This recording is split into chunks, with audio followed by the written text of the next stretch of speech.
I heard the request for volunteers. Now, when December 7 came, I was already a senior at the university. Therefore, I was no longer in ROTC. But I have completed my ROTC requirement when I was a freshman and a sophomore. But I was no longer in ROTC at that time. Therefore, I did not go to the report to the University Army as Ted and the others did.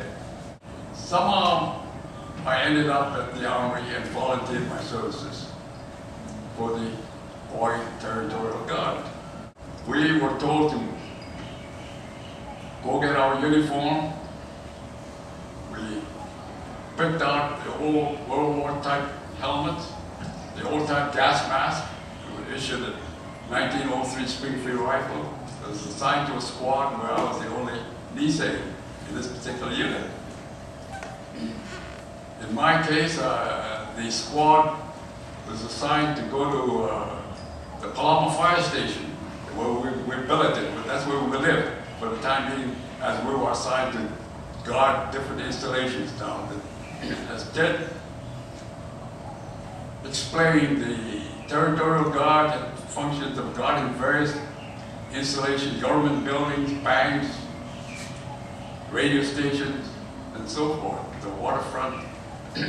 But in my case, even though I was billeted at the Palama Fire Station, this squad was given the assignment to guard different water tanks, and I know I was assigned to guard the water tank in Aya Heights. There was an old, large water tank.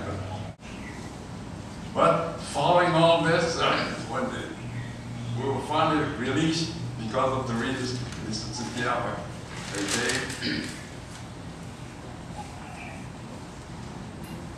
we were discharged.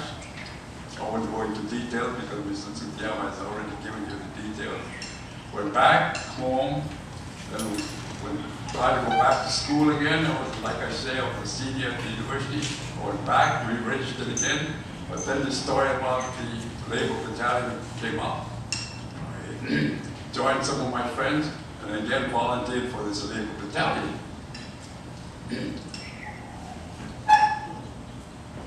I was assigned to what they call Takekawa's gang, Claude's gang, and there were about 12 or 14 people, boys in this particular squad or gang. Claude's gang was more or less assigned to repairing roads. As Mr. Tsukiyama said, we were called auxiliary to the 34th Combat Engineers in Schofield Barracks, and somehow or other we were given, Claude's gang was given the job of repairing roads. So we were sent out here, there, and mostly these roads were out in the country. But that took a lot of time as far as we were concerned, and finally when the unit was, because of the eventual formation of the 442, we were discharged.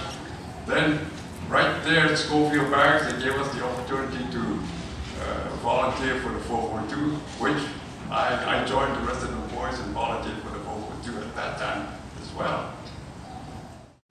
We discharged, and I told myself I've been in the service long enough from December the 7th till 1946, so I said, I'm going home. And so I finally came home and was separated from the Army in April 1946. And I finally went back to school, finished up my last semester in university, and that was in 1947. So, but the thing is, the thing I want to say is the way in which my father was arrested was a shameful thing, but there was nothing we could do. You know, he was born and raised in Japan, although he became a hardworking businessman and more or less was successful. Nevertheless, he was still not a citizen of the United States.